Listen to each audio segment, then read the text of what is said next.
What's up, everyone? This is Joe, and I'm here bringing you the Hoenn Division's power ranking and draft analysis. I'm joined today by Glen, and he's going to introduce himself now. Yeah, hey everybody, what's going on? Happy to be here. Going to be breaking down the Hoenn Division, talking about pretty much every team's strengths and weaknesses, and going a little in depth on all of them. So, hope you all enjoy. So before we start, a couple things. We're kind of late on this. It's already like the second week. That's because you guys took too long to draft. So this is your punishment. If you notice, Johto finished first. They got their power rankings first. Kanto was second. They got their second. Hoenn's coming out third. And Sinnoh, you might get yours sometime in season 4 or 5. So a couple things to note about what we're actually going to say. First of all, the battles of week 1 have already happened. We're not considering those at all in our rankings. So it doesn't really matter if you won or lost your first battle. At least for me. I'm pretty sure you probably did the same. Same here. Yep. And then also, these are our opinions. None of this actually matters. We have very different rankings for a lot of these things, and even if we have the same, it's again just our opinion. I think any of these teams can do well, and the coach matters much more than the team. So, without any further ado, let's begin with our first team. So we are going in draft order. So this was the first pick of the draft. And we have the New York Turtwigs. So this is like a really weird team. Somehow Urshifu, Mega Diancie, Tornadus, and Gliscor. Gliscor was in like, the 9th round? I think it was literally almost last pick. A lot of people don't like Gliscor this. I'm not too surprised. But all of these got on the same team. And then the non-top tier picks are all like the really weird, like gimmicky Cheesemons, like Shedinja, Ditto, Zoroark, and Smeargle. And then Magnezone's there as a good steel type. Raichu kind of for some more speed and pivoting. It's so weird to analyze this because it's like the definition of top heavy. But overall, I think it puts it pretty high up. Not like at the very top. It's got pretty good hazard control for sure with Tornadus and Gliscor. And the speed is pretty good as well. And then the power between Diancie and Urshifu is also pretty good. Yeah. If you want to say anything. Yeah, I mean, pretty much everything you said checked almost all the boxes I have.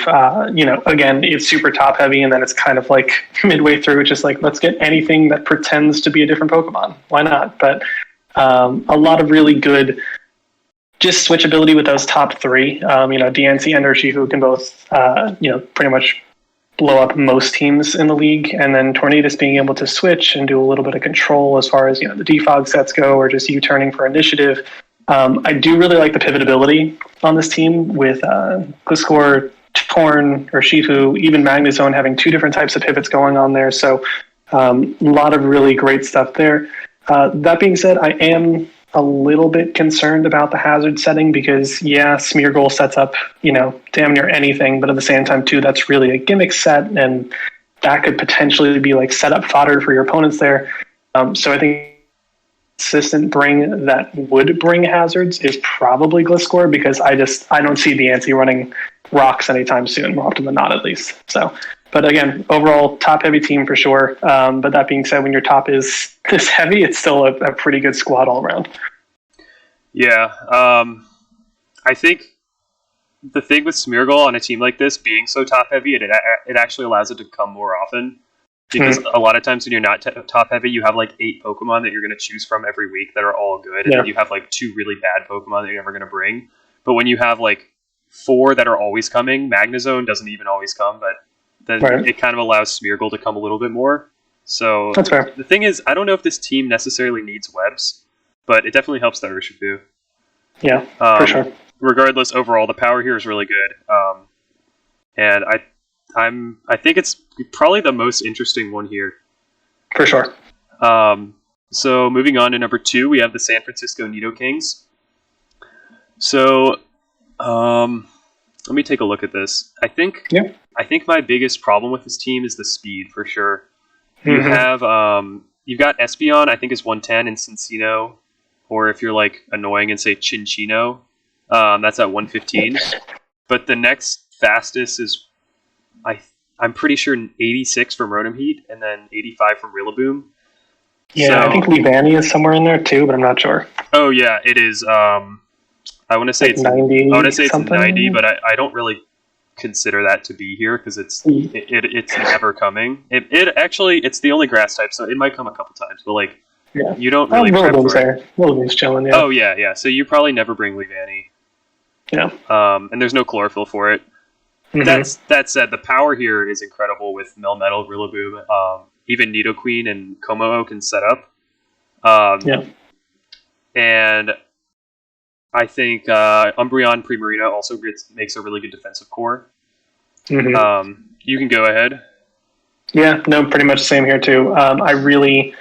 I think this defensive core is fantastic. Prim and Umbreon just make sense together. And then you have Prim being able to flip turn now, which is super nice. It's one of those Pokemon where like your opponent just doesn't inherently know what item you have going because maybe you're Assault Vest that week, maybe you're just a leftover set and you're built a little bit differently.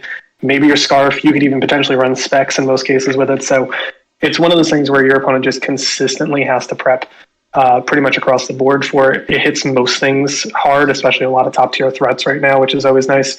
To your point, though, really the speed tiers are a little bit concerning, especially since pretty much your two fastest Pokemon are not ones that you're really going to be bringing every week. I don't know if Espeon or Sin/Chinchino come a lot of the time.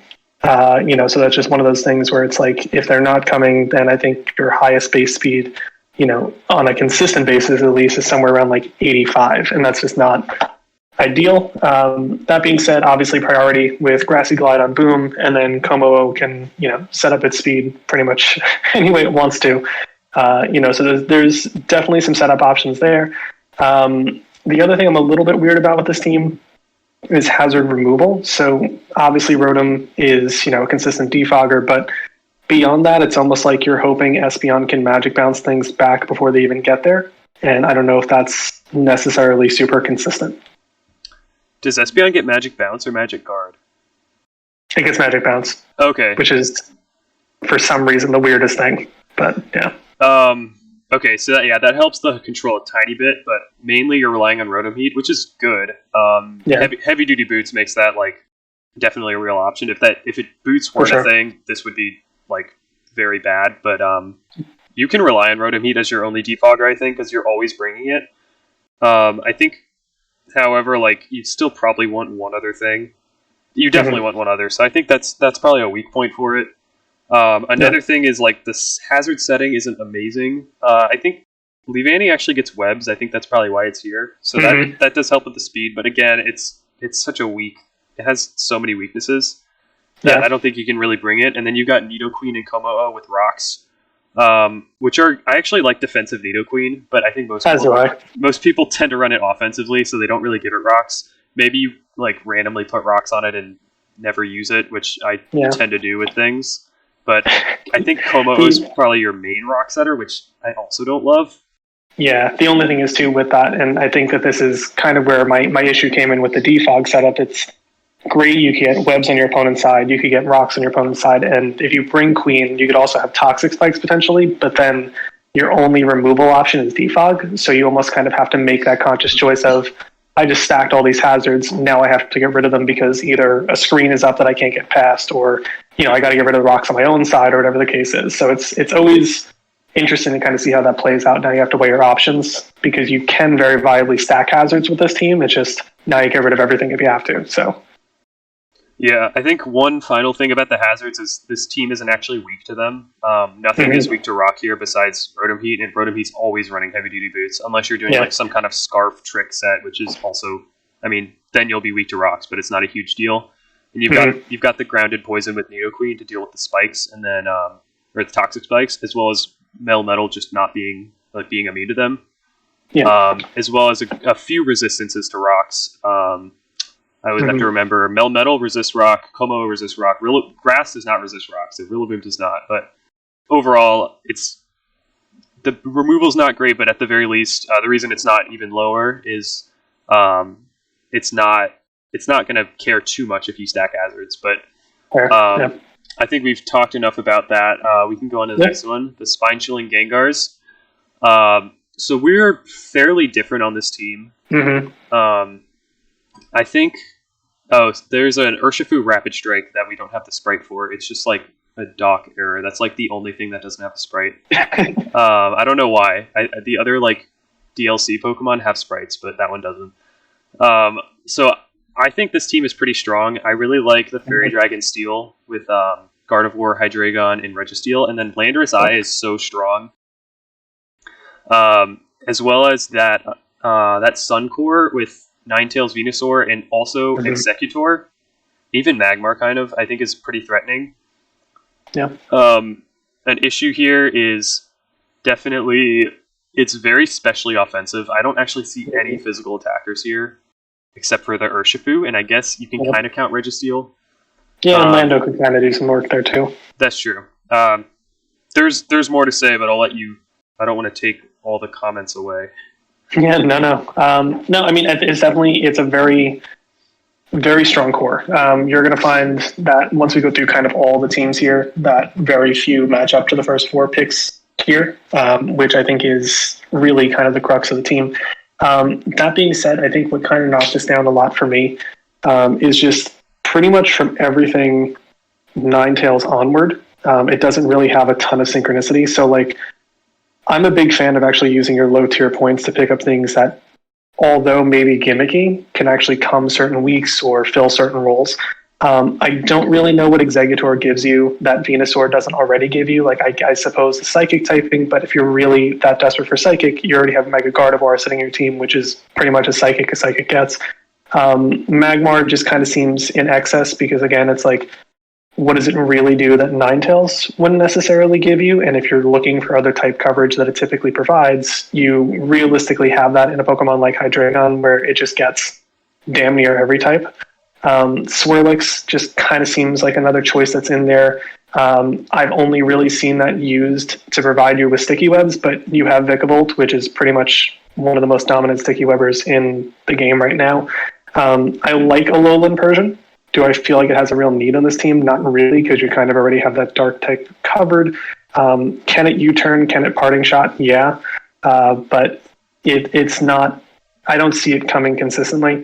And then the other thing is, too, is that while Urshifu is, again, an incredible Pokemon, dominant right now, both the water variant and the dark variant, Ninetales setting that sun up pretty much cripples one of its best moves in Surging Strikes because it's going to be cutting that damage down pretty significantly. Does that exact pairing come a ton of time? I'm not sure. But at the same time, too, it kind of makes your opponent's prep a little easier because they can almost play around you having the sun up a lot of the time if, that is the plan behind this team. Of course, it also boosts any kind of fire-type damage done to Registeel, which isn't exactly fantastic either. So I think that's just where it kind of fell for me a little bit. The other thing is, too, is that your primary hazard removal is coming on Pokemon that you really don't want to run those moves on. Like, Lando and Hydreigon can both defog, but, like, are you really going to bring them to do that? So I agree with most of your points, but I kind of disagree on the last. So overall, I think I may have gone a little bit high on this team based on some of what you said. I agree. Some of the low tiers are a bit redundant. Maybe I definitely don't knock this down to 11. Maybe like one or two spots, something like that. I think with the Sun and Registeel, if you have a Sun team, you can't just not draft a Steel type. You have to get one anyway. Oh, for sure. So that's kind of something you just have to accept. For the Urshifu, though, it definitely is a bit more of an issue. I think Swirlix and Magmar probably are never coming because you already have Vikavolt for Swirlix using Sticky Webs, and then Magmar, your Ninetales is already I think it's stronger. Either if it's not, why would you bring both? Right. I think Executor might come. I think if a team is really weak to Psychic Spam, or they want to do some kind of I think it's Harvest. I'm not sure if that's only the Alolan form. I think it may come a couple times, but one thing I really like here that we didn't touch on is the pivoting. Lando, Hydreigon, Urshifu, Vikavolt, Persian all get pivoting moves, and those what is that? 9? Those of those first 9 Pokemon. Those are the ones you're bringing. The last 3 you're probably never going to bring, or maybe one time for Executor. but having, I think, 5 of those 9 to have pivot moves, I think is really nice. For defog, I don't like Lando for defog. I think it's a pretty big hindrance. I actually do like Lando for stealth rocks, but not for defog, because I think you want to lead it. Because if you lead Lando, you can threaten a kill with Earth Power or Sludge Wave, or you can set stealth rocks, or you can U-turn, but you don't really want to lead with your defogger because that doesn't do anything. Right. I like Hydreigon as a defensive option here because you already have like the special wall breakers in Lando and Gardevoir, so you don't necessarily need it to fill that role. You can kind of have it be that Roost defog set. So I think that's kind of your main defogger here. It's still definitely a problem, and this team is a little bit weak to rocks, and it has no poison type. So, actually, sorry, it has Venusaur, so never mind. Ignore that. It's weak to rocks, but it's not really weak to poison spikes, toxic spikes. But I think Hydreigon can fill that role, and it's probably going to be a defensive core with Registeel rather than like just another special attacker. For sure. And even then, though, I think that, and I kind of played through that scenario a little bit too, and I think just kind of even the dual fighting weakness there on your 2 primary defensive mons then is also not super ideal, so I think that's kind of where I went back and forth as well. That's true. Again, you do have the Gardevoir, Lando, Venusaur to all resist, but definitely valid. There's a lot of this is probably a high risk, high reward kind of team. Like you could set up with Venusaur with the Sun, or you could have some Lando rock polish sweep, but also there could be a big weakness that just comes in 1 week that it can't handle. I think we might be going a little too long on these teams, so I'll maybe try to say a little less. We'll see. It doesn't really matter. So I've gone to the next team, so that's the St. Louis Scizors. And we have a huge difference on this team. I would actually like to hear why you have it so low. Like I could see putting it lower for sure, but I definitely do not think this is anywhere close to 15th. So that's fair. Yeah, so I mean, it definitely, again, weapons are at by no means a shortage here. It's just, I think the recurring theme for me for a lot of the teams that I did rank a little bit lower. And again, back to your point from earlier, it's not as if I'm saying any of these teams are, poor off. I think quite literally any of them could win the division. I think the big issue I had is just, again, kind of the redundancy. So Heatran, Moltres, right? I don't necessarily know what Moltres adds to this team. If you're looking for some form of ground immunity or anything along those lines, you already have a Levitator that you're pretty consistently going to be as a Levitator, in Weezing. You don't really need anything along the lines of like Will-O-Wisp. You do get some flying type coverage on a few different, sets here. For example, Keldeo gets Air Slash and things like that. So I feel like kind of the back end of the team duplicates a lot of what the front end of the team does. I don't love the commonality of weaknesses as well. So I feel like, having 3 mons that you can very consistently bring in Keldeo, Blastoise, and Moltres, all having a big electric weakness with your only immunity really being Diggersby and your only resistance really being, either Kyurem or Superior, like, you're kind of pigeonholing yourself in a lot of sets a lot of the weeks. I do think, again, it has more of a potential to go off than it does to miss these things, but I feel like the back end is very redundant. I don't know what Moltres does differently for you. I love Mega Blastoise, but like you're already drafted Keldeo, so maybe you could have got a cheaper fighting option and then use those points on something else. Like there's just a lot of flexibility here, but I just do feel like there's a good 20, maybe 25 points wasted on duplication. So I think like a lot of what you said is true, but I actually think Moltres and Heatran are pretty different fire types. I think they do not share any weaknesses besides water, and this team is by no means weak to water. I mean, Diggersby, but you have Keldeo, Kyurem, Superior, Blastoise, and Boltund all can deal with, either resist water or super effective against water or both. So I don't know. You're definitely right. You don't want to bring it every time. If there's a fire weakness, you probably will bring both. But I think the big plus of Moltres is it's a defogger with a pivot move, which Superior and Weezing both get defogs. This team definitely has hazard control and rapid spin on Mega Blastoise. There's no that's definitely a strength here. But the only one of those, I guess Blastoise gets flip turn, but you're probably not running rapid spin flip turn in 2 attacks. regardless, Moltres is your more consistent U-turn, Defog, Roost, Fire move, or maybe Hurricane, Fire Blast, something like that. Which Heatran is more, to me, more like a Toxic Stall, Magma Storm, Stealth Rock setter. So they're kind of like opposite roles. One is more like a stally hazard setter, and one's more like a pivot with defog, and they can both deal just raw damage if they want to. That said, do they both come very often together? Probably no. More so, I agree with the Keldeo Mega Blastoise redundancy. I'm not a huge fan of Keldeo, just kind of in general. I wish it was faster. It's 108 speed. I don't know. There's like sub Calm Mind sets that I think people like, but I think definitely one of those could have been something else. That said, I really like the speed on this team. It's not extremely fast, but having Bolton, Keldeo, and Superior all be pretty fast options that are all different types. And Bolton, despite not being the best, still has pretty good coverage. I like that quite a bit. And then you have Rapid Spin Mega Blastoise to also boost its own speed. You have Glare on Superior. Kyurem usually runs Choice Scarf. You could see that as a good or a bad thing. Let's see what else I'm missing. And then Galarian Weezing, I think, is kind of like the cornerstone of this team, which is really weird. 100%. It provides that fighting basically immunity. It's a 4x resist, which Kyurem and Heatran. Sorry, were you going to say something? No, I completely agree. I think Weezing's kind of that essential piece, like you were saying. Yeah, so Kyurem and Heatran both being weak to fighting, and then also Diggersby. Having that's pretty nice. In terms of hazard setting, you have Heatran, which I think you basically always bring Heatran, and you pretty much always run rocks on it, so you're not really too hard pressed for that. Diggersby, I think it's rocks, but it does. But it's not gonna. It's usually Bandit or Scarf or Life Orb at worse. Yeah, you're probably not running rocks on Diggersby. That said, I don't think you care because you're always running it on Heatran. I think I would like maybe webs on this team for Kyurem because Kyurem loves webs. For sure.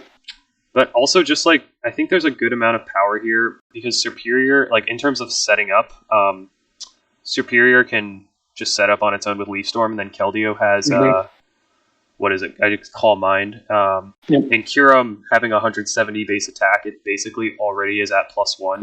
Compared to 170 base attack is equivalent to, it's almost equivalent to a 100 base 100 at +1. It's base 100 at +1 I think is equal to base 175 at +0. So it's already super strong. So I like this a lot. You have a lot of issues with it, which I agree with, but at the same time I think they're less of an issue. If I was to take something off this team, it'd definitely be Keldeo for me. And I agree. I don't know what you'd replace it with. Depends what's on the draft board, but I just think 15 points is a lot for a Mon that's replaceable for the most part. Yeah, that's true. So I guess we didn't say anything about Sableye. It gets Will-O-Wisp, and it does. Sableye exists. Yeah, it's there. Next up, another kind of weird. How did it get both of these? The Yuba City Yveltals. So this team has Dragapult and Mega Mawile, which is an amazing combination, but you never see it together because they never should be together because they should never. Correct. Mega Mawile should not be going in the second round. I feel like we're saying this a lot tonight. I mean, I think when you have a lower division, people tend to pick things they're familiar with and things that they like, which is totally fine. Because Mega Mawile is not easy to use. Dragapult's definitely easy to use. Mega Mawile is it requires some setups and playing around. Stuff with Sucker Punch and stuff. So I see if you're maybe newer or you've never used it before, I never pick it. I've never used it before. I've used it, but it's not been fun, let's say. Yeah. So regardless, it pairs really nicely with Dragapult. Their weaknesses are covered perfectly, except for Ground and Ghost. Ghost on Dragapult, Ground on Mawile, and then of course Mandibuzz perfectly rounds that together. They have Galarian Slowking, which is actually the best Pokemon in draft. of anything on the tier list. Like, it should be 19 points. It's the strongest Pokemon in the game. I do love Gloking. I will not lie. I do love Gloking quite a lot. Yeah. That is fair. The speed here is, I guess, a little lacking. You have Polt, which is just insanely fast. And then you've got Terrakion at 108, and then I think Rapidash is up there, right? Rapidash 105, I want to say. Rapidash is actually pretty good. I think it's a pretty good 3-point pick. It maybe should be a little higher, but it maybe could use like one other fast thing, or like a web setter, or maybe like a good Thunder Waver or Glare Pokemon, which I don't really think there is one here. Like maybe Clefairy, but I don't know the Thunder Wave distribution well enough to say any more on that. You can go ahead with this. Yeah. So again, I think pretty much the reason for my disparity here, when it comes to mine versus yours, it really just comes to the back end of this roster. The top 6 is fantastic, but the rest of it, I don't see a purpose behind it. And I think when it comes to draft, a lot of the time, anyone can put together a consistent top 6. I think the flexibility and the variability of your team is actually what more often than not will win you games, because a lot of the time your opponent can just prep for that top 6 and be ready to go. If I'm going against this team from a competitive standpoint, one, I'm bringing Toxic on damn near everything to hopefully just get Mandy and Suicune out of the way sooner than later. And then once they're gone, I can just spam EQ with whatever I have, because Dragapult's still not going to love to take that, even though it's not, weak to it by any facet. But your other big 3 just don't love that. And especially since, Gloking is more traditionally, especially defensive than it is physically defensive, I could really see a good ground type giving this team a lot of fits. And I think that, again, once you get one of the 2 out of the way, whether it be Suicune or Mandibuzz, it really starts to open things up for you. The other thing is, too, outside of drag, just resisting things, pretty much Electric Stab is damn near free against most of this team.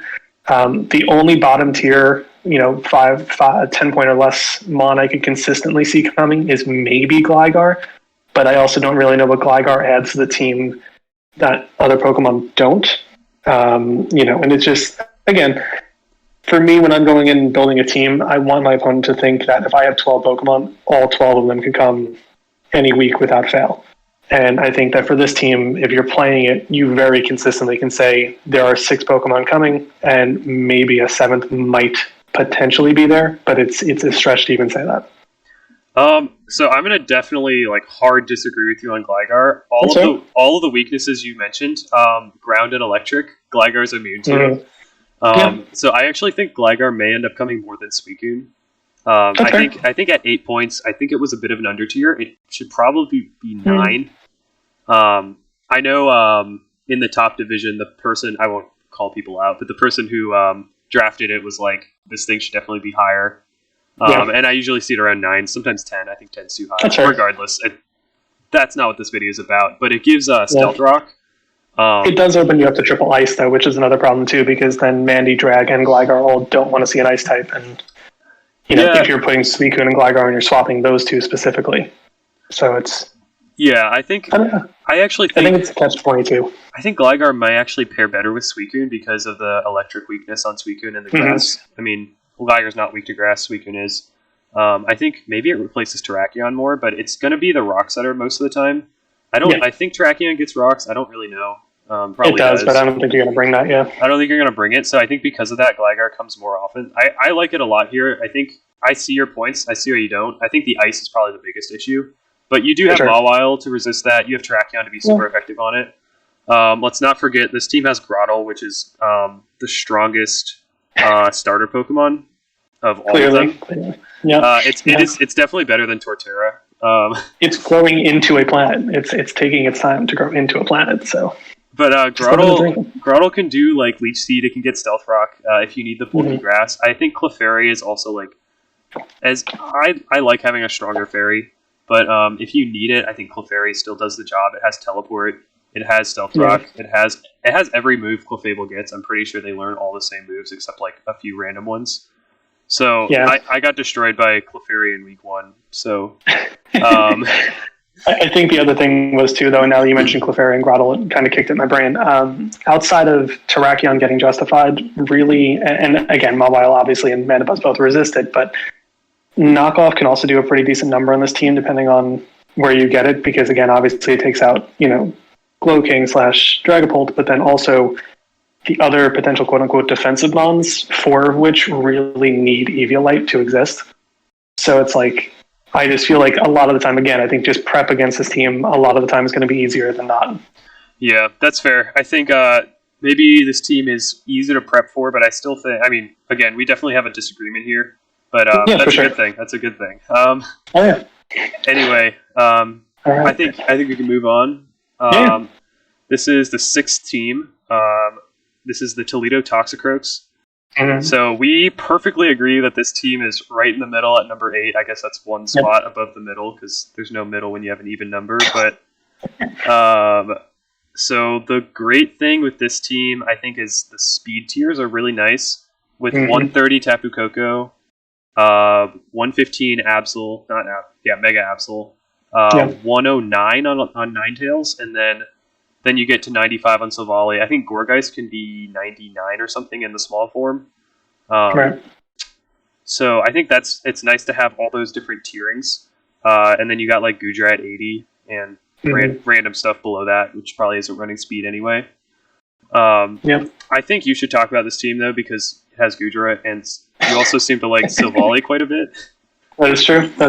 It's checking all the boxes. No, I think definitely this is kind of right in the middle for a lot of the reasons you mentioned. For me, I love Gourgeist. I think it's a very undervalued Pokemon. It's almost like you're drafting, like more than one, if you will, because of the different types and how different the stat distribution could be. I think the reason that it was in kind of the middle for me, though, is, again, I'm going to be harping on this pretty much all night, so get used to it, y'all. But I think just certain things kind of don't add up for me. Like, I don't really know how Ninetales fits cohesively with the rest. Like, again, Aurora Veil is just amazing. There's no denying that. But, other than that, I don't really know if it adds a massive dimension to this team. Silvally Ice might actually be a better ice type than it if needed. But I think that was kind of what limited it for me. And then the other thing being hazard removal, because, and correct me if I'm wrong here, I think there's only 3 on the team that do it, and it's Masquerain, which I don't really see coming almost ever, Silvally, and Coco. And Coco very rarely, if ever, is going to want to do that. Can it do it? Obviously, of course it can, but I would say 99.9% of the time, if you're playing this team, you can almost guarantee that Silvally is going to be the remover, if anything. That being said, though, I love the versatility of this team. Goodra could do damn near anything at once. Same thing with Silvally. And then Uxie and Absol, that their move pools are massive. So, it's a lot of fun on paper. Incineroar is a really great late pick. How it got that late, I don't really know, but it's fantastic. But yeah, I think just if I had to harp on anything, I don't think Ninetales makes a lot of sense. And that I think that the removal is kind of limited here as well. I think, we agree on this team's ranking, and I think everything you've said is pretty true. I think this team's bulkiness is really nice. Of course, Toxapex is amazing, and its weaknesses are covered pretty much by Goodra, as well as Uxie, or however you say it. Masquerain actually gets sticky webs. It should probably be more than 1 point just for that reason, because it has Intimidate, sticky webs, and Defog. So I guess it should be 2 points. I think it might come one time as a web sitter, but this team doesn't really need webs that much because it's pretty fast. I like Incineroar a lot here. Parting Shot and U-turn spam is really nice, and then you have U-turn on Silvally. You have Volt Switch on Coco. That's pretty nice. In terms of hazard setting, of course, Toxapex with the toxic spikes. I can't remember if it gets regular spikes, but regardless, toxic spikes are really good. Stealth Rocks, though, you're going to have to bring... Actually, no, Uxie gets Stealth Rocks, so I was going to say you have to bring Steelix, but you don't have to. I think Alolan Ninetales is definitely kind of weird here. I'd like a different fairy type for sure. I also think Steelix is weird. I think Silvally is probably a better steel type.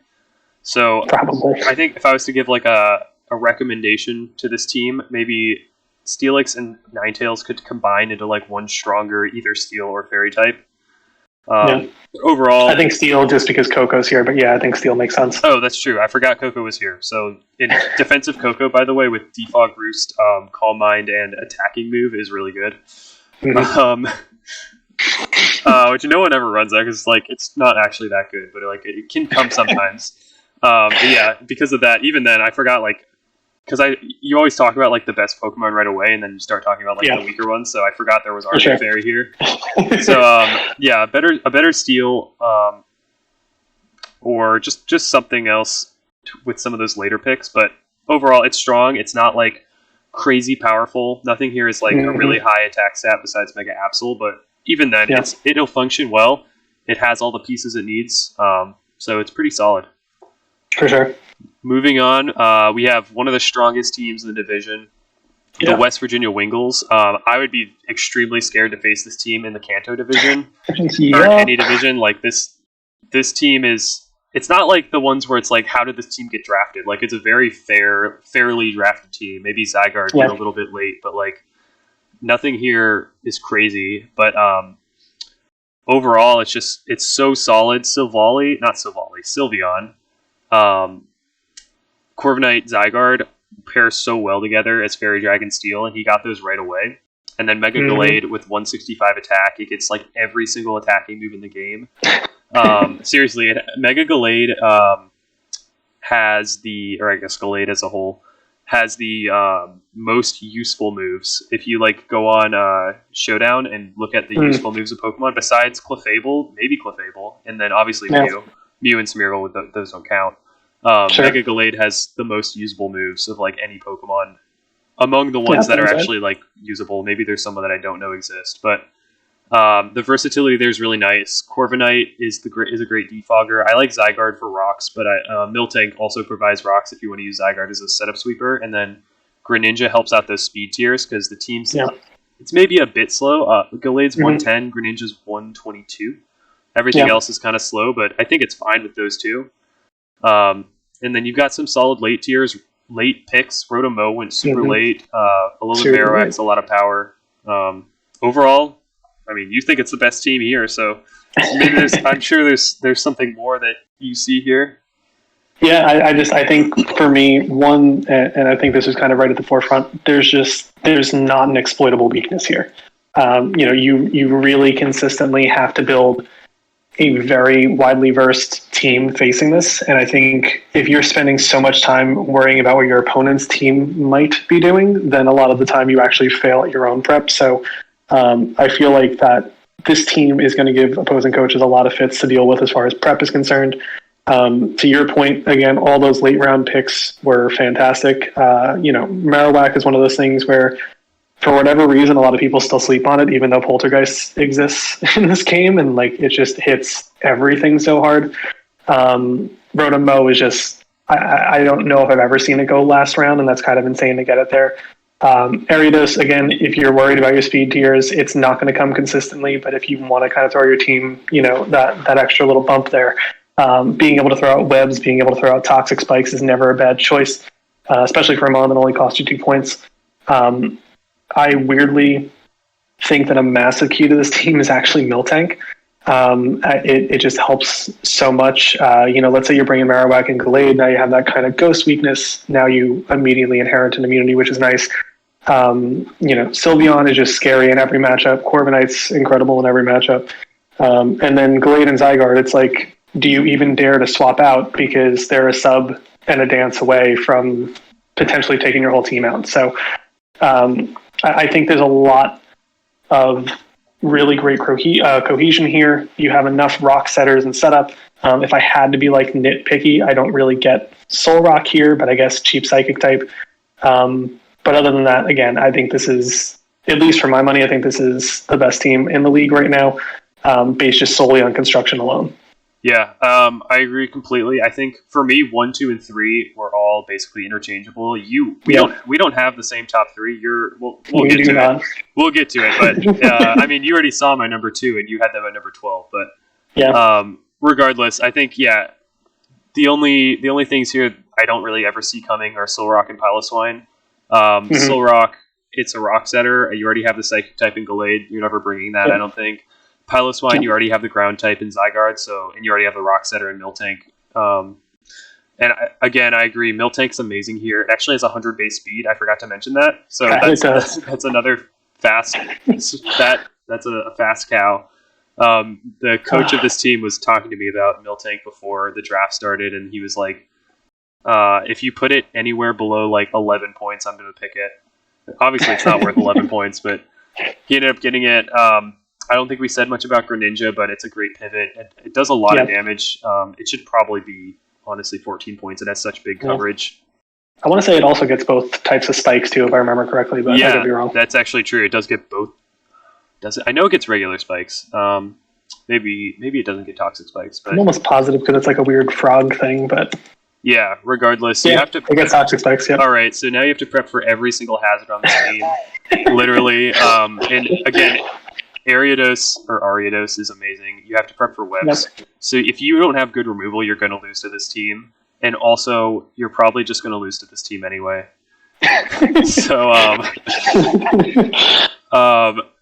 I think that's all there is to say. We can move on to the next team, the New Jersey Nummel. Do you say Nummel or do you say it wrong?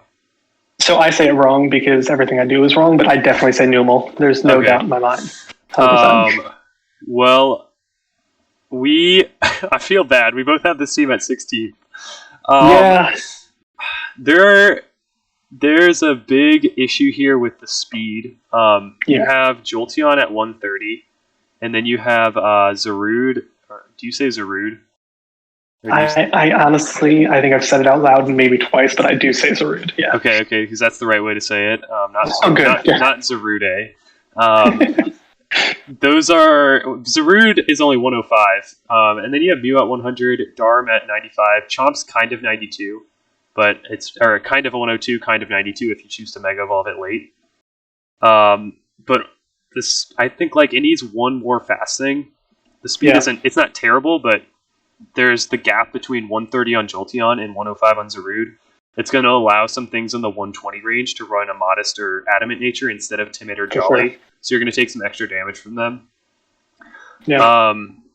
You can say some more about this team. I have a few other notes here.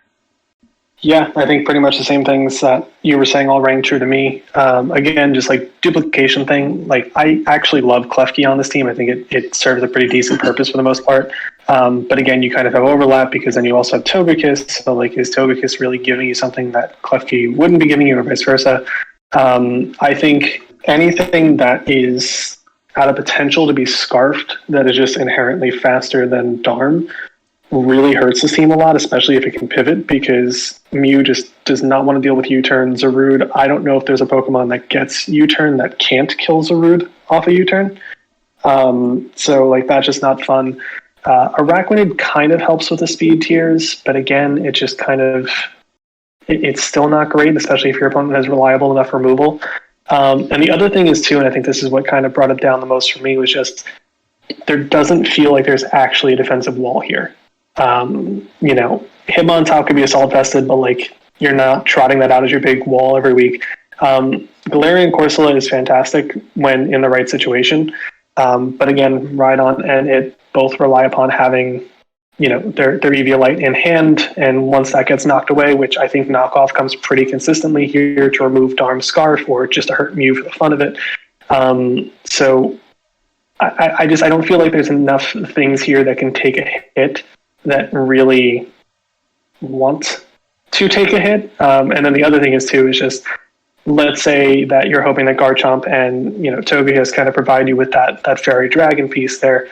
They're both really not having a good time when ice types are involved, and then you could throw Zarude into that mix too. So it's just, I don't know. I feel like there's a couple pieces missing here or there. And I think that a little bit more defense, maybe some more speed, would really help this team out a lot. Yeah, agree completely there. It kind of, first of all, this team had transactions. They did not first pick Jolteon. They just changed stuff on their team. So that's true for, this might be the only team. I think actually one other, I think that these spine-chilling Gengars, I don't know if we got to them yet. Anyway, ignore the first pick Jolteon. There's just like, it seems like a lot of random Pokemon thrown together, and I don't see like core anywhere. Yeah. For sure. It has because it has all the things you want in a team almost. In that you have the defog on a couple things. You've got tons of hazard setters. You got the rapid spin on top. You've got physical and special attackers. So that's why this, even though this team is in last place, it has the pieces to win in the right matchup. But it seems like maybe there's a bit of redundancy with a lot of hazard setters, and nothing is super bulky. Yeah. That said, Mew, if you use Dragon Dance twice, you pretty much win. Yeah. So I did that a lot in Season 1. I don't want to talk about it. Don't want to talk about it. So, but yeah, I agree. Yeah, go ahead. Yeah. So we've gone through 8 teams so far, and I was hoping to have this video around 40 to 50 minutes, and I think we're around there right now. Great. But we've been going faster. The first few teams, we did 8 minutes a team. We've been going a little bit faster now. So next up, we've got the Pokeball Crusaders. So I think this team is definitely bulky offense, I would say. I think Volcanion, Celebi, Dragalge, Mega Scizor, all very bulky but offensive Pokemon, even Donphan. And then you've also got a great kind of wall breaking option with Nasty Paw at Spectrier or Bandit or Scarfed Galapagos. That said, the team is slow. Spectrier is 130, and then you just drop immediately to 100, which is a major issue here. Yeah. I agree with that for sure. I think it's almost kind of funny that they borderline counterpick themselves. It's one of the only thing that really hard walls Spectrier is Blissey, and they're cool, we're just going to pick that too. That way you can't wall us with it. But I think speed is pretty much the biggest issue for me here. Super biased. I'm not the biggest fan of Galarian Zapdos. I think it's just kind of okay, but it really needs a Scarf, and that's always hard when it also has a flying typing, and it's a whole thing. I think one of the biggest steals on this team by far is Dragalge, though. It's just one of those Pokemon that a lot of people still sleep on. No one wants to deal with an adaptability Specs Draco, or for that matter, a Sludge Wave or what have you. So really sneaky good Pokemon there.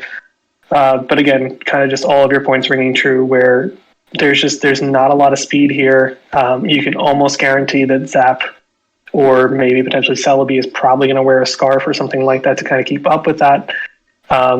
It does have pretty decent setup potential with, Swords Dance on Scissor or Celebi doing pretty much whatever it wants to do. But I think for the most part, though, again, just a lot more speed hearing at the end there or somewhere in this middle point would be great. I also would not mind seeing them upgrade Aromatisse into something better fairy-wise if it's out there, but at the same time, too, I think the speed is the most correctable issue that if they are able to do so, I think this would bump this team up quite a bit. I would say Aromatisse is probably my least favorite pick on this team. Not that you hate this thing. I don't know why. Well, no, I don't think Aromatisse is that bad, but it's the same as Blissey. It's literally the same Pokemon, just worse. That's a fair point. Blissey does Blissey has Wish. They both, I think it gets Heal Bell or Aromatherapy, one of those. Yeah, I think it actually gets both. But then Blissey also gets Stealth Rock. It gets Teleport. It gets Soft Boiled. All the statuses, yeah. Yeah, Blissey can run Soft Boiled, but Aromatisse has to run Wish. Yeah. And then Blissey can also run Choice Scarf, Flamethrower, Thunderbolt sets. Yeah, new meta. But anyways, Aromatisse, I think that a Fairy type on this team is very good. It always is good. But I just wish it was a different one. I don't know what you'd try. Maybe Celebi's kind of random here. I don't know. Maybe you get a different one than Celebi and upgrade it to a better Fairy type. If there's one there, I don't know. A lot of the time you have to consider when the person was drafting the team, what was available.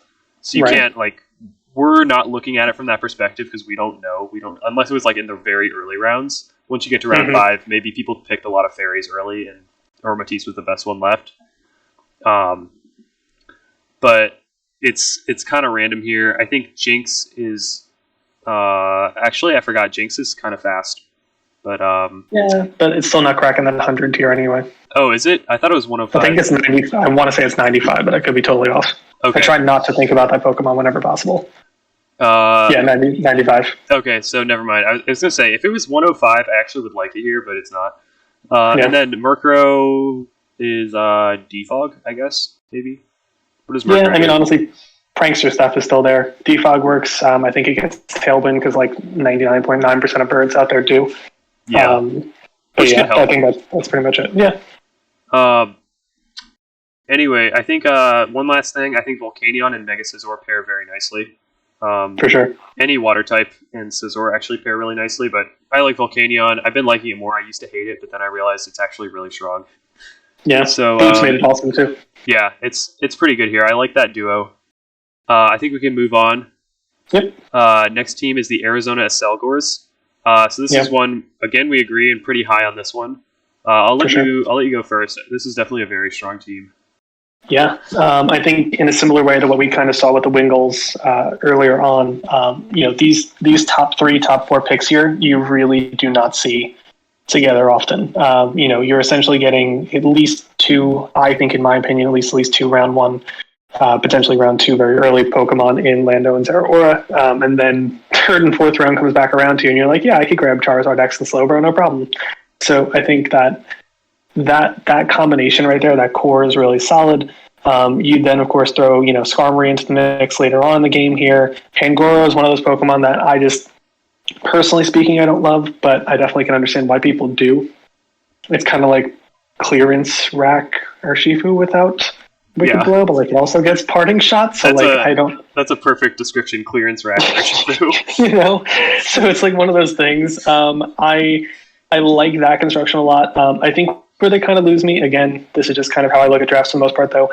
I don't know what the last 3 picks do for you pretty much at all. Chargebug, you have to assume is just there solely for webs, but like, again, kind of in the same way we did with Swirlix earlier, like Slurpuff gets webs, but it also gives you fairy typing plus Unburden where you can maybe sweep some people. So like, it just seems like a better fit.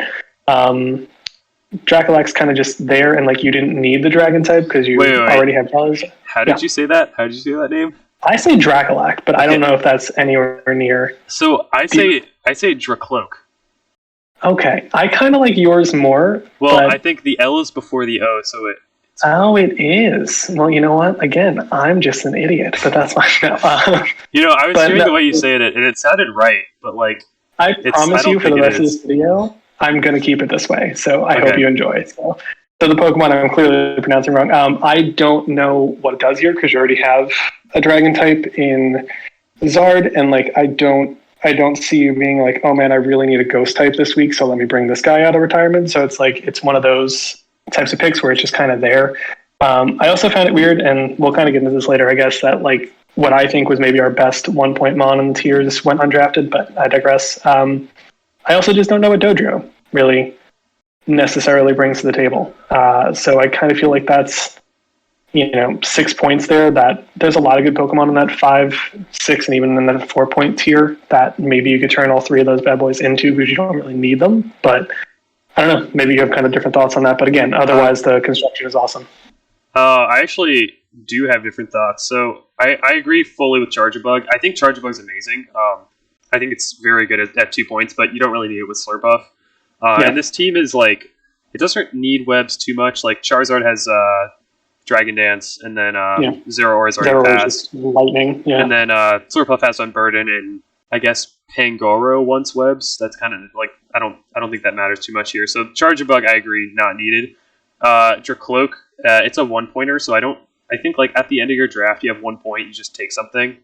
I also agree there. It doesn't do much, but I think the Dodrio is actually pretty good. If I'm not mistaken, I think it has 115 speed. I'm going to look this up right now because I don't want to get it wrong. Yeah, I think it's pretty close to that, and plus it gets U-turn and stuff, so I can understand the... It might be... Oh, okay, it's 110, so that's pretty good here. With Zeraora at 143, I actually have, in WPF, I have Lando T Zeraora. I picked it in the opposite order, which I think makes a little more sense. Like Zeraora in round 2. I was actually going to say, Zeraora round 2 is kind of insane. Lando, like, I could see it going. I think if they went in the opposite order, I'd be less surprised. But like the fact that he also got Zeraora in the second pick is pretty crazy. There's a lot of momentum here. You have Zeraora, Lando with U-turn, Slowbro with teleport. I think Skarmory gets U-turn. I might be wrong. Dodrio gets it. Dracloak if you want. Charjabug has Volt Switch, but like we don't really care about those. Tangela Slowbro is actually a regenerator core, and Tangela is very good. it's the reason we didn't go to the second round of the PGP qualifiers because we lost. I think our bad guy Cam had like 4 Pokemon left against a Tangela and he lost or something like that. And it was just like, Pangoro is just a disaster. Yeah. Regardless, it's good here. It does leech seed stuff. Dodrio, I like for the speed tier filling with like 143-0 or a 110 Dodrio. There's a bit of a gap there, but being 110 on Dodrio means you can't reliably have like a 120 Pokemon run Modest or Adamant because I think you need to be like 125 for that. So that basically leaves like Weavile, Spectre, or Aerodactyl, not Gengar. Yeah, I don't know. Very select for you there. There's not a lot above 120. Mm-hmm. So I do like that just for filling that out. But they also the issue with it being a low tier is they might just ignore it and not care and just not even try to outspeed it, which is something like I do that. I don't know if it's kind of your team building philosophy more, but regardless, the first few Pokemon here work really nicely together. They cover the weaknesses quite well. Like there's the ground weakness for Zera and Charizard, but then you have 2 flying types, neither of which share a weakness, both of which are rock setters and defoggers. I think maybe there's a bit of a defog issue because sometimes you might want Skarmory or Hazard Setter and your defogger. So that's probably a fair criticism here. Yeah, I could also see Lando coming defensively too, though, which wouldn't be unheard of in Rock and Defog there too. So definitely happens a lot. Depends on the matchup, but regardless, this is a very strong team. For sure. And I guess the only thing we missed, Garbodor. Garbodor has Toxic Spikes. That's and kind of Shot, man. Yeah, that's kind of its main usage here. Grounded Poison type is nice. So that's just a little added like low tier that kind of forces a bit of prep there. Yeah, for sure. Moving on, we have a pretty big gap here. You have this team ranked a lot higher, so I guess I'll let you go first here. Yeah, I think, to be honest with you, I might be a little biased here because I do know the player. I played him elsewhere. And he's one of those guys where you genuinely, and I hope I'm not giving too much away here, but you genuinely have no idea what he's bringing on a weekly basis. If some Pokemon got some random niche move in like Gen 5 and somehow it's legal now, like he would be the one to find it and bring it. So I think that definitely might have swayed me a little bit there. That being said, I mean, like, I think week 1 he brought like Super Fang Dracovish, I'm pretty sure was what was going on there. But again, it's just, there's a lot of stuff on this team that I think that if done correctly and managed out correctly, really do hit hard. Dracovish with Sand Up is pretty scary for most teams to deal with on a consistent basis, especially because it could probably be adamant and probably be banded in most matchups then. That just makes Vicious Rend a disaster. Ferrothorn is just, it's Ferrothorn. There's not really a lot you need to say there. I think it actually weirdly has a great pairing with Hippo. And then I love Lele. I'm a little biased on that end too, but I think it's just one of those Pokemon where, the ability to not only set up terrain and kind of eliminate your opponent's priority moves and then kind of just run over them with things you have is always great. Dusclops is always sneaky good in most matchups. And also I think that in the right situation, Circuitry can also be scary because you genuinely can, if you have the right setup, if your speed tiering is there, whatever you want to say, you can click something like Tail Glow. And I don't know any teams that really get over that when it's at that high up, especially if it has the right coverage moves. That being said, if I had to knock it on anything, I don't love the speed tiers here because I do think that unless you have the Sand Up or you're bringing Talonflame consistently, you're very rarely bringing anything with any kind of sizable speed because I think the closest to it is Kangaskhan at like base 100. So that is where we come to my ranking of this team at number 12. I think Talonflame, this team has to bring Talonflame every week, and it relies on it to do so many things. Because if you don't bring Talonflame, then you max out at 100 on Kangaskhan, which is not good. And then the only other fast thing is going to be Dracovish in the sand, but you have to set that up. You can't always rely on that. And Dracovish is not that hard to wall. It's very good if you can't wall it, but if you can wall it, it just has to switch out. And then that's your other fast thing just gone. So Talonflame, it is fast. It has 126 speed, which is really nice. But my other issue with it is I think Talonflame is very good here, but my issue is this team relies basically entirely on Talonflame for defogging. So now it's both your fast thing and your defogger, so you're never really going to be able to run this as like a dedicated attacker. Because your only other hazard removal here is Honchkrow, which is not that strong. You might bring it, but like if you're bringing Honchkrow and Talonflame, are they both running defog? Or if not, now you have two flying types, neither of which is like very strong. They're like, I think it's a major issue to not have this defog, because like while the team isn't necessarily weak to hazards, you still don't want to get hazard stacked. And that's it. If you don't bring a defogger, they're just going to hazard stack you. The hazard setting is definitely good. You have Ferrothorn, Hippowdon. I didn't say that right.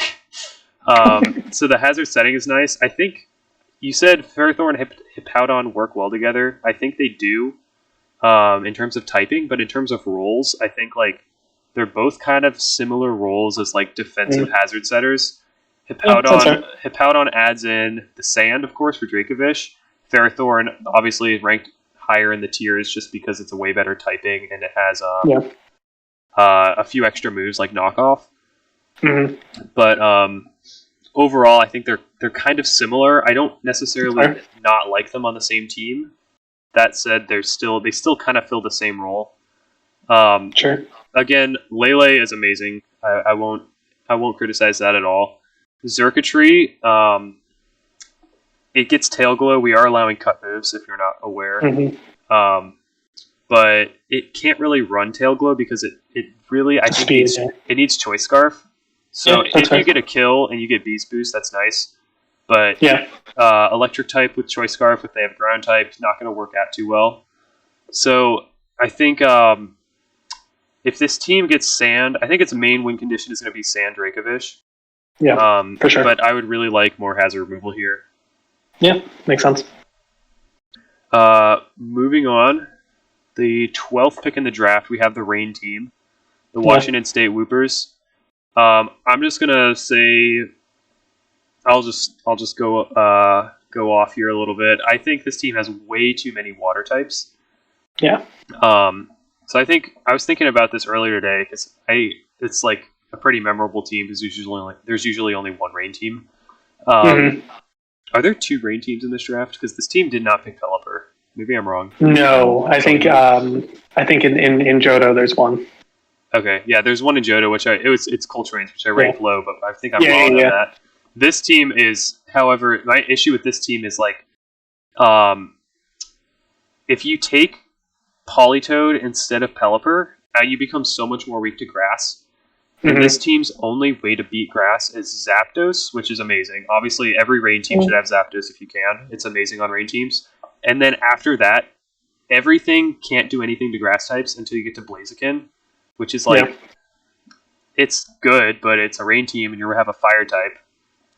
Right. So I really don't like that here. I think like Azumarill just was not needed. Like you already had Manaphy, Swampert, Kingdra, Politoed. I honestly think you could probably drop Kingdra and Azumarill and you'd be in pretty good shape. I think Zapdos, Swampert, Manaphy, Politoed with a Grass type and Tangrowth and a Bug Steel type and Fortress, that's the perfect Rain core that you need. Like you have your Electric type and your Flying type all in one to benefit from Hurricane Thunder boost, like the accuracy boost, and then you got your Swift Swimmer in Swampert.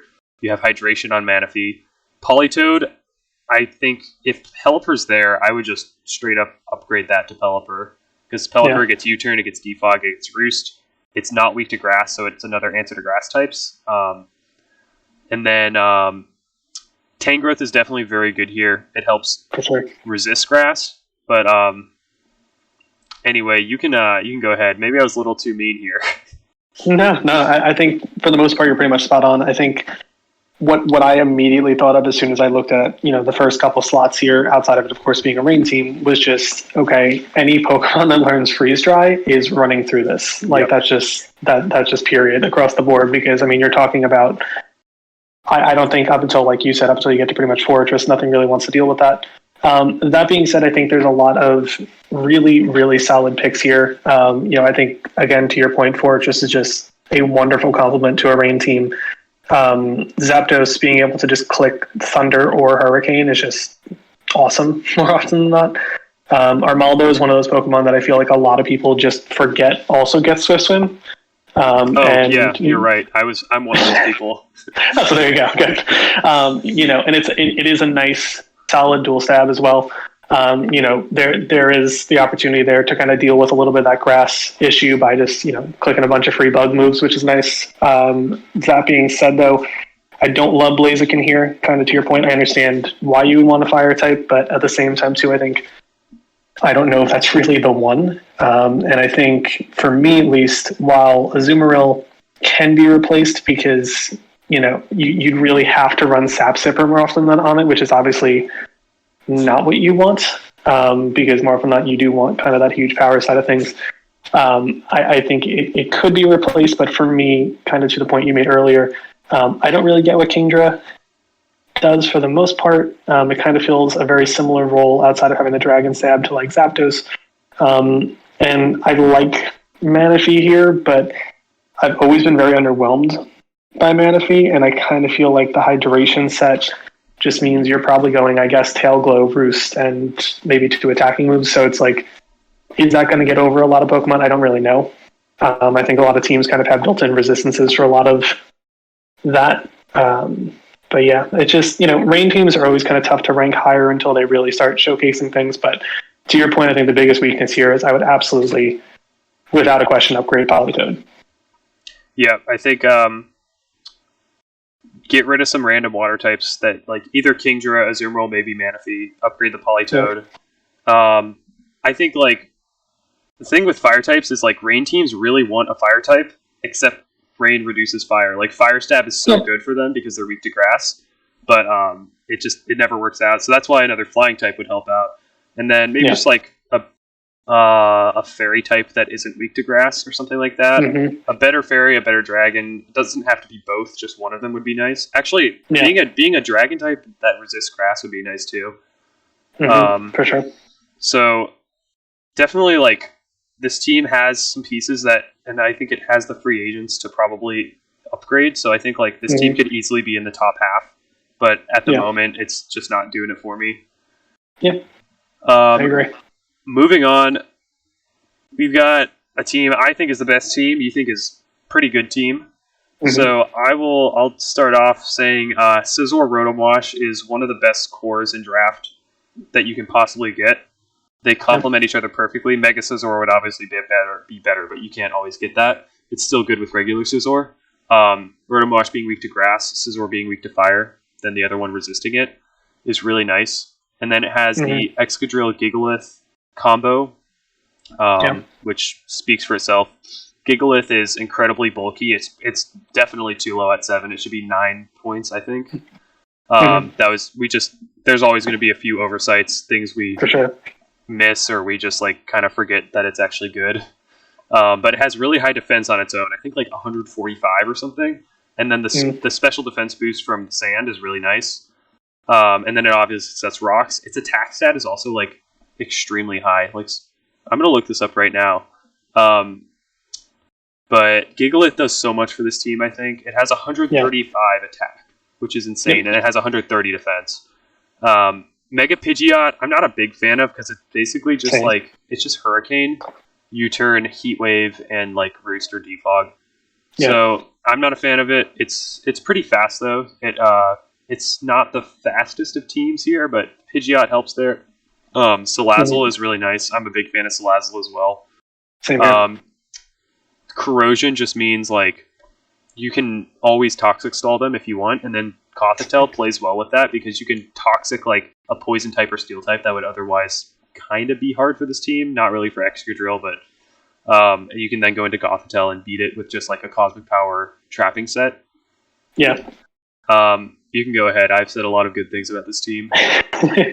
No, I think definitely, full disclaimer, I think 1 through 5 for me was, well, actually, 1 was pretty definitive in my mind, so I would say probably 2 through 5 for me were pretty much anybody's game. But I think, again, to your point, the second and third picks there being Rotom and Scizor is just a fantastic duo. Again, I usually harp on teams for what I kind of feel like are points that they don't necessarily need to use, or maybe could have used elsewhere. I know there's not a lot of cheap megas out there, but I don't really love Mega Pidgeot. Kind of to your point, I feel like it's very much limited in what its moveset will typically be, which in turn just makes it easier to prep for. And it's not exactly a defensive juggernaut either, but that kind of limits it a little bit there. I kind of feel like the original game plan here was to go full sand, and then they were shocked to see that Scizor was available in the third round. So they're kind of like, okay, let me also grab that, because I'm not the biggest fan of, doubling down on any types really. So I think double steel, even though the only shared weakness is fire there, isn't like incredible. But it does have, necessary resist in place and what have you. I think it has like 4 or 5 Pokemon weak to fire though, now that I'm looking at it. But overall, I think it's a very solid team. I don't think it's just inherently explosive. So I think a lot of the time, if you could either shut down the sand or, you get this team down 1 or 2 months early, it's kind of an uphill battle for the most part. But again, any team in the top 5 or, 2 through 5 rather, on my list at least, I think are pretty interchangeable. So, I think a couple other things. I think like Mega Pidgeot, while I don't love it, I do think it works here pretty well. Just be pretty fast. And it provides the another, ground immunity that Rotom Wash also provides. But this team, definitely its biggest weakness would be ground with Salazzle, Gigalith, Excadrill. So having that other flying type I think is nice. Not other, but other like immunity. But another thing I like is like all the low tiers do something. Scrafty, I guess I'll start with Comfey. Do you say Comfey, by the way? This is another weird one. I do say Comfey. Okay. I think that's correct, but I've never I don't know, I don't watch the anime, but also the anime is usually wrong, so regardless. It's a good defogger. This team has a lot of defoggers. Pidgeot, Scizor, Rotom Wash. And a spinner for that matter too. Where's the spinner? Oh, Excadrill. Oh yeah, Rapid Spin Excadrill is actually really good because of the speed boost now. But Comfey, a nice Wish Passer, Aromatherapy. I think it gets Wish. It gets U-Turn. So you got a lot of momentum on Rotom Wash, Scizor, Pidgeot, Comfey, all having pivot moves. Then Salazzle's obviously I don't even consider 10 a low tier. Scrafty has Dragon Dance. Frostlass has I think 110 speed. It now has Triple Axle and Poltergeist, so it's actually more of a physical attacker, which I kind of didn't realize until recently. It's actually better physical than special because its attack and special attack are both 90, I think, which isn't great. Yeah. But, it's there. No, but the move pool is better, yeah. Yeah, and it gets spikes, it gets Destiny Bond. Definitely does a lot for 6 points. And then Cottony, it's a 1-pointer. It doesn't really matter. I actually love Cottony because you get a little Endeavor / Tailwind shenanigans, or you could do, all the different grass type things it does, like Stun Spore and what have you. So I think it could be sneaky in a couple of different matchups. So yeah, I could see it doing some stuff here. I forget. We discussed this, but I don't know if we ever decided. Is it allowed to be level 1, or does everything have to be level 100? I don't even... I think we have to go level 100 there, because if you... No, thank you. No, thank you. Yeah, I think we discussed that. I don't think we ever put it in the official rules, but nope. Let's just... if you're watching this, you know the rule. I think this is your warning right now. The Endeavor set is still good at level 100 because it's already not tanky. You can run 0 IVs, negative defensive nature, if you really want. Give it I don't know. Focus Sash. Big old Focus Sash. Yeah, Focus Sash. Anyway, this team's really strong, and I think we can move on to number 14, which I then ranked 14th, coincidentally, but 14th pick in the draft. So, I think the first 3 picks here form a pretty nice core. Yeah. It's Fairy Dragon Steel, and then also you get that Dark type with Grimmsnarl. Grimmsnarl does a lot. It's a kind of underrated Pokemon that people don't realize how many things it walls. Dark Fairy is a really good defensive typing. One thing it walls is the Lotties. It's immune to both of their stabs, and they can't hit it super effectively unless they have Steel Wing. That's just a random thing. It's so good against so many different things because of that Dark Fairy typing. So I really like that here. Of course, Metagross, Garchomp don't like Dark Fairy. I guess Metagross likes Fairy, but I meant that respectively. And then you get some speed with Mega Manectric and Crobat, but it's kind of a big speed drop off. Mega Manectric 135, Crobat 130, Garchomp 102. Yeah, and I don't think there's anything in between there. Of course, you get the Unburden Hitmonlee here, and you can run normal gem. We are allowing the gems, so you can be mad about that. And so that's nice, but I think like there's not really a hazard setter here unless you use like Garchomp, right?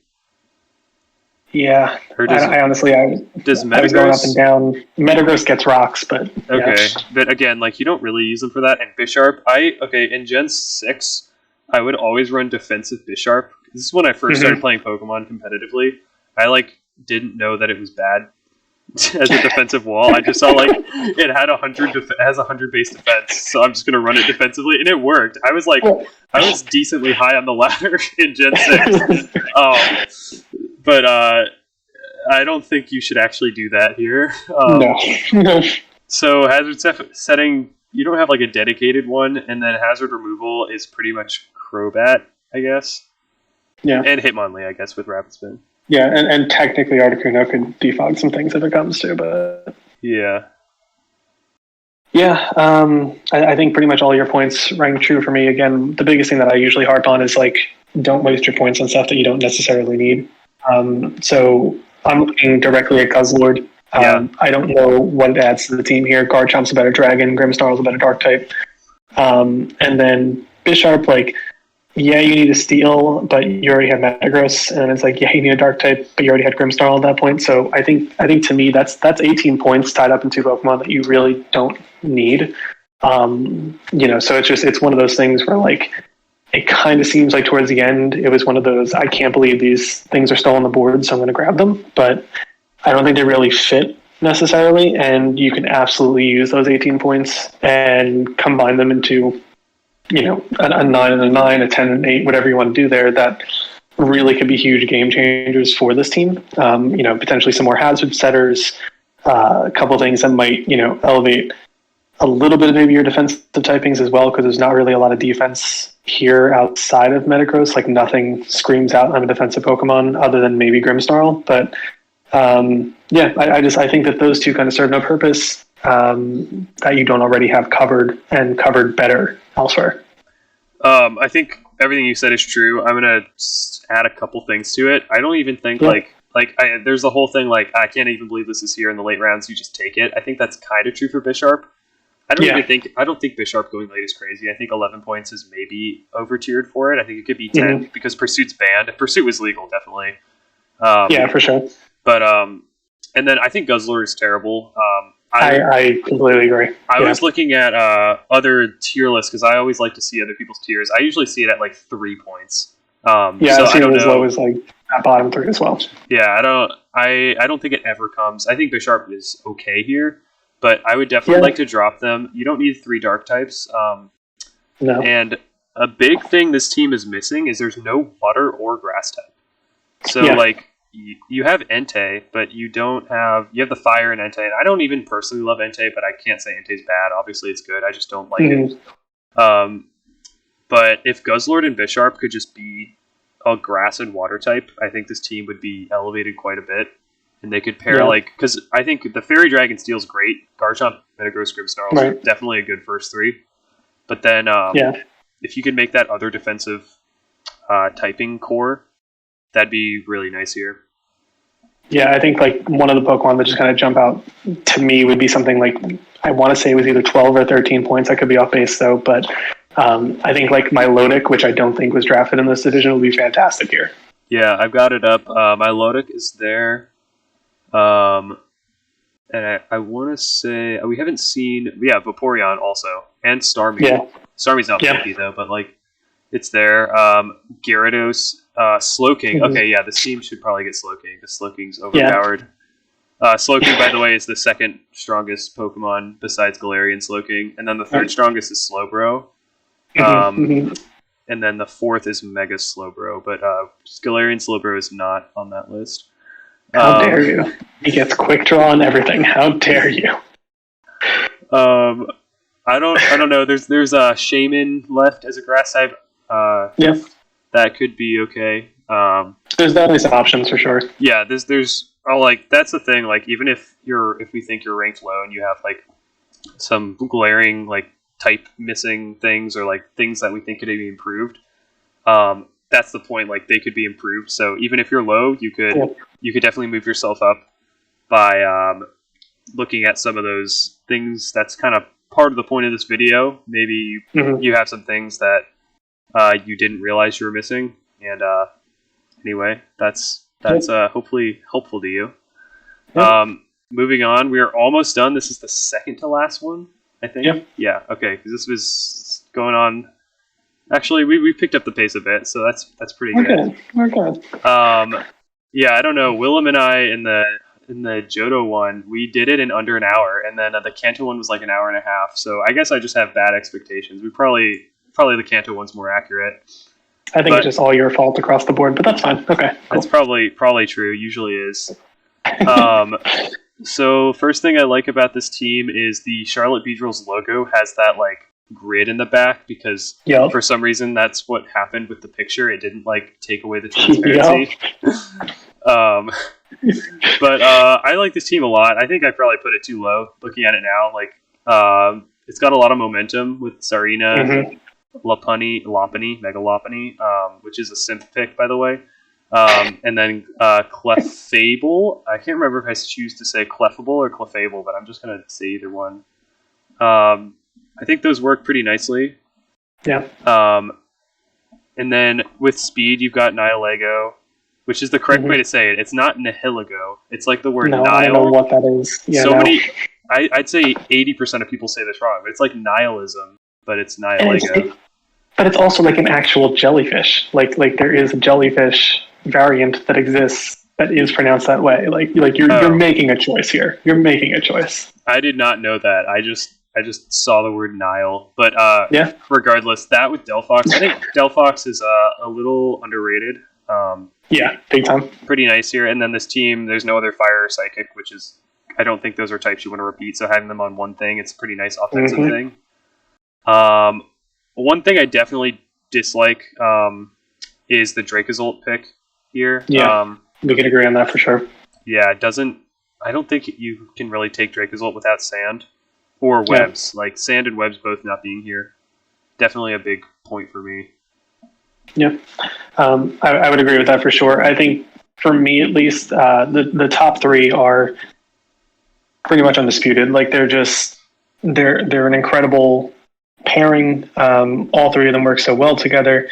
I like the abundance of recovery moves on this team, and I know that sounds like a silly thing, but I think that in longer games, especially when you have something that has Magic Card like Clef does, the ability to either click Soft Boiled or Wish. There, you have Recover on Gastrodon, you have Recover on Avalugg, you can Wish Pass with Licky Licky as well. So, there's a lot of things that are keeping your team around for a lot longer. And when you have something like Celesteela in the back, and you can say to yourself, "Oh, I'll just Wish Pass into Celesteela," like that's a big time power play. And to be able to do that, I think is huge, especially in kind of the format that we're in now. We're seeing a lot more bulk, a lot more stalling going on. So I think it helps when you can be on both sides of that.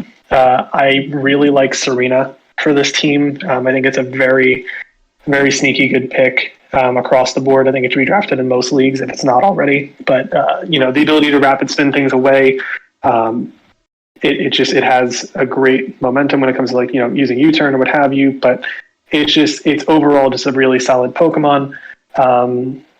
Jellyfish is great. I think to your point, I don't see Dracozolt being a good fit here. I think it was kind of one of those, I need a dragon, I need an electric type, let me get them both at the same time, but it doesn't really work here. I also just hate Hustle as an ability, so I feel like if you're not Sandrush or like Volt Absorb, then you're probably inclined to click Hustle with this thing a lot of the time, and that's just pretty much every game you have is a gamble at that point.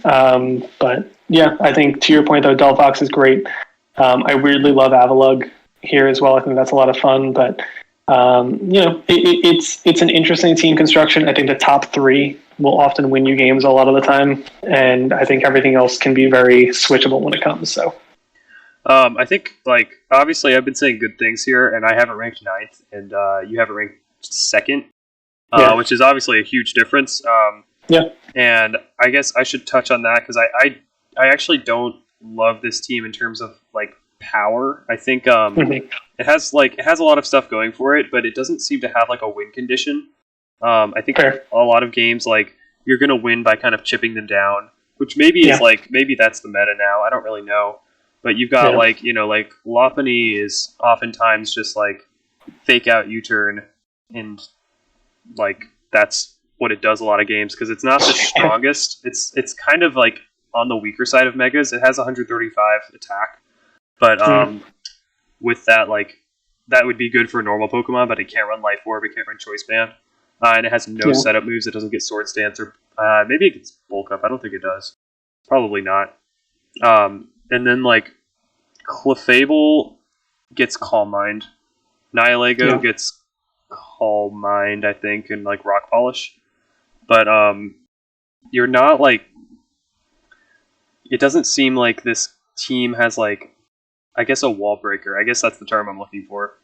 It seems to be that's kind of the missing thing for me. Like, obviously, like Spectrier is gone, but like something like Spectrier would fit really well in this team, in my opinion. Yeah. Like, I want to say Gengar went undrafted too, but that probably requires you dropping the Lego. But this team has 10 Pokemon, so they would need to drop like Dracozolt and like a low tier, and then get the Gengar and then some random low tier, which could be an option. Actually, I didn't realize Gengar was undrafted, but that's like I'm almost positive unless it's on the last squad. I haven't seen it. So that would be I mean, I don't know if that's specifically, but like something with Nasty Plot or Sword Stance. Nothing here gets those moves as far as I'm aware. Maybe Sarina does, but like that's more like a pivot with Rapid Spin knockoff. So that's definitely my main point of why like I like everything. I just don't really like the breaking power here. That's fair. Moving on to the last team, we've got the not New York City, just the New York Honks. We don't know specifically where in New York, I guess. We both are, I guess, pretty low on this team. So we have 14-13 here. We had another team that was 13-14, I think. Mm-hmm. So that's something close to that. Yeah, that's interesting. I think the issue with this team is it's incredibly slow. Like you have Cinderace is like 117 speed, and Kartana is I want to say 109, and then everything else is really slow. You have Dragon Dance on Mega Altaria, and you have a Totemize on Necrozma. It gets something. I guess it actually. I think it gets all three. I think it gets Totemize, Rock Polish, and Dragon Dance. Okay. Oh, it gets Dragon. Oh, yeah, it gets Dragon Dance. Okay. Yeah. But you can't rely on a setup Pokemon to be your fast thing because you want to come in and kill something. So that's. I mean, there are Trick Room options with Bronzong, but weirdly, this team is like not fast enough, but it's also not slow enough for Trick Room. Yep. Because nothing is really slow on this team. It's all like in the 60 to 80 range, except for the two fast things. I think I forget where Alolan Muck is too, but that might be Alolan Muck's like 50, I think. Yeah, and even then, it's like you need more for a Trick Room team. But I don't think that was the intent. I don't think this was trying to be a Trick Room. No. Team. Yeah, I think for me it's pretty much the exact same that you had. Just going down the line. Necrozma needs some kind of setup. Kartana would love a Sword Stance. Altaria is hoping to Dragon Dance more often than not. Porygon can obviously be Scarfed or Spexed, but a lot of the time you also see like Double Dance on that, which is, I think probably one of the better sets for it. But beyond that, it's just, it's all of those things, and then I didn't really love the defensive coverage here. Bronzong to me is the only thing that screams out like, I'm definitively a wall. Obviously, Necrozma can do that too, but then both of your primary walls have some fairly shared weaknesses when it comes to like Ghost and Dark, which you don't really love to have if your two walls can be shut down by the same typings. It's never great. But I don't know. It feels like this team needs something that's either very fast or something that can just come out and kind of sweep without having to click 2 or 3 buttons to get there. I like Swampert. Can't believe Swampert went that late. And I think Dhelmise is kind of a sneaky good pickup as well. I love Alolan Muck. I think it's actually, at least for my opinion, and this is like a very probably controversial / dumb thing to say, I think it's maybe the best Pokemon on this team.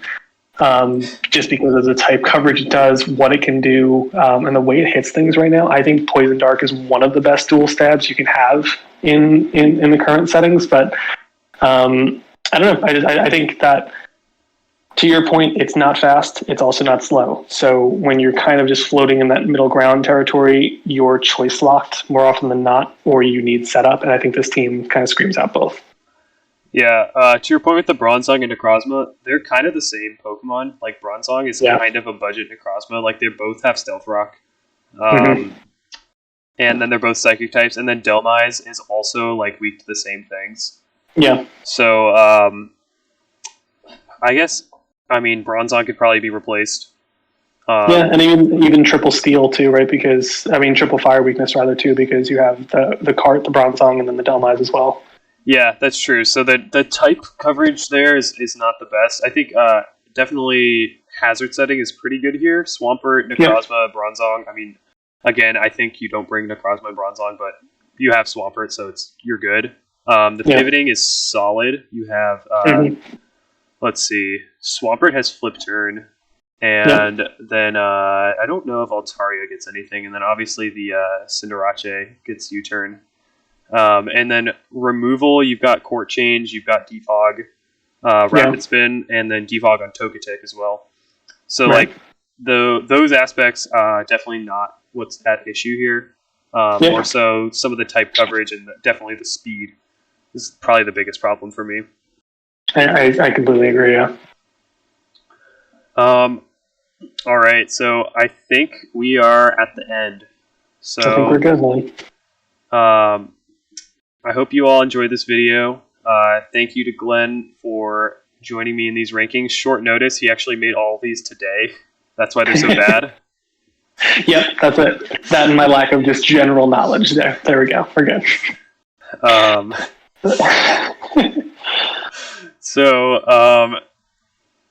I think that's everything we have to say for all these teams.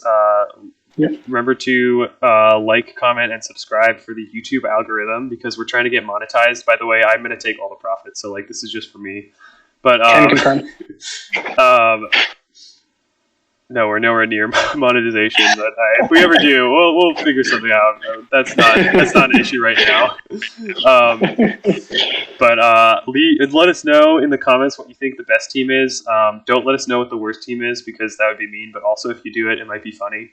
That's